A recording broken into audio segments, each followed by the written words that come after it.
channel, guys. My name is Jaro. I'm a travel vlogger from Hawaii. I've been traveling for quite a few years now, and I did leave home about 1 year ago to pursue this journey full time. So the reason that you guys are probably here is because you want to know exactly how to travel for cheap, on a budget, you are broke, whatever you want to call it, you don't have money and you don't need it. A very common misconception that people get about travelers is that you need a ton of money to do it. That is totally untrue. I don't have a lot of money, but I get people approaching me all the time wondering how I'm able to do it, and this video will show you exactly how to do it. So I'm gonna break this down for you guys into 4 different sections: transport and finding cheap flights, accommodation, food, work, and travel.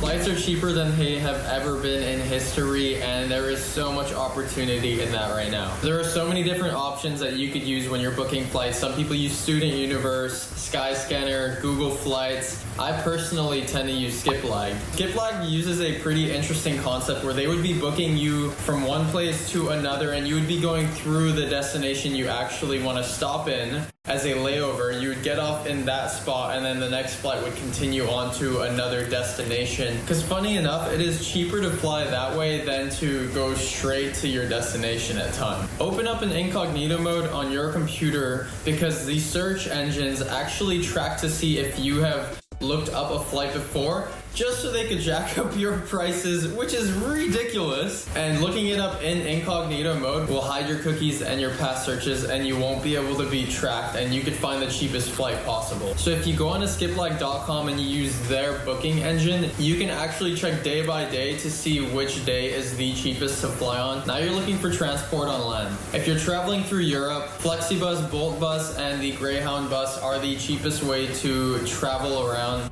but do not book these last minute. Trains are also a way of traveling around all of Europe, and they're pretty fun sometimes too. Sign up for the frequent flyer programs with your airlines to save points on flights, and you could eventually use these points to book free flights and different trips with your airline companies. This last option of cheap transport I would not recommend to everyone. It's something that I have found really fun in the past, which would be to go hitchhiking. I traveled all of New Zealand just by hitchhiking and occasionally taking buses. But I do warn you to be cautious at times and don't get rides from just about anyone that is willing to give you them, but really feel the situations out too.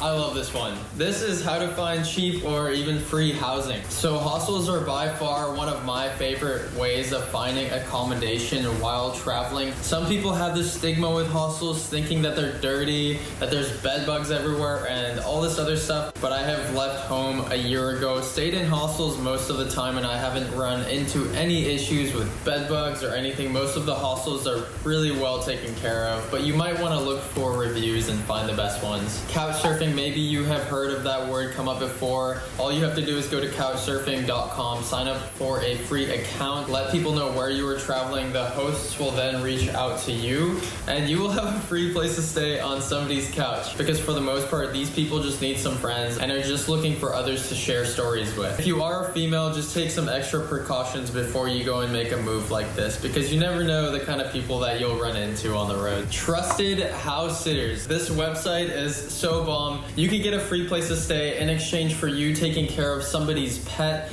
There is an annual fee that you would be paying for trusted house sitters. Just go to their website, sign up, and that will quickly get covered with the amount of free places that you'd be staying in along your journey. You just have to do what you're willing to do if you're passionate about traveling. So I bring an extra hammock with me in case I can't afford a place to stay, which I have done in the past before. When accommodation gets too expensive, I would personally go and hang my hammock up somewhere and just sleep in my hammock. Yes, that is also not recommended to everybody.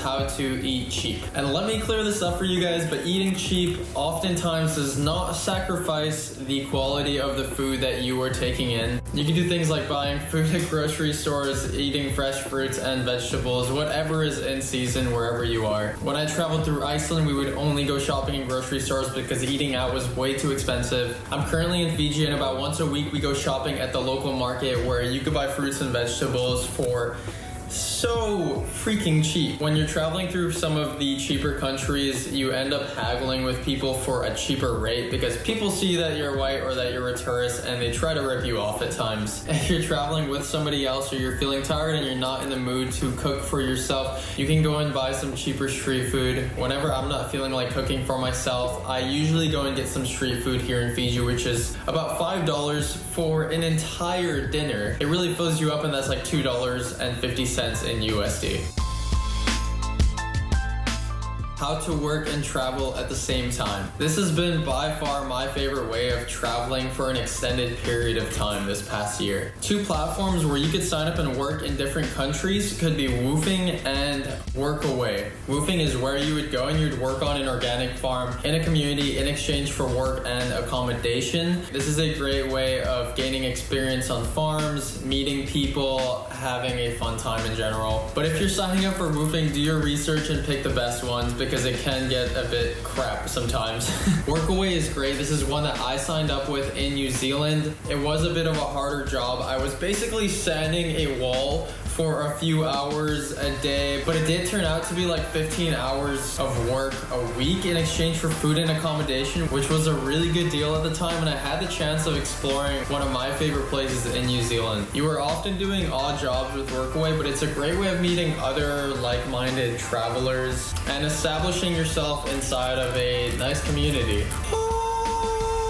Sign up to work at hostels. This is by far one of the funnest ways of meeting people abroad. The hours are pretty low. You get a decent place to stay, and it's a real fun experience overall. Lastly, if you want to work and travel, you could easily sign up as an au pair. An au pair, I have no idea if I'm saying that right. It doesn't even matter. That is generally for females. It is a job where you'd be taking care of somebody's kids as a nanny. I probably couldn't pull that off, but I'm not too sure. For any guys out there, shoot your shot. Females, au pair, that is a great way of traveling. You get food, accommodation. Sometimes you even get a little paycheck at the end of it. All right, friends, so those were our 4 sections, but these single biggest way that you could save money while traveling is to travel to cheaper destinations in the first place. I know that we're going through this crazy pandemic right now. You can click on this video that I made right here and find open places to travel for cheap right now in 2021. Also, I'm doing a US $300 giveaway at the moment, and if you wanted to enter that, all you had to do is subscribe to my channel here. Guys, I hope this video brought you some value. Don't be too picky when you're traveling. Do what you have to do to save money and still have a kick-ass time. Drop a comment below if you guys had any questions at all, and I will help you out. I'll see you guys in my next video.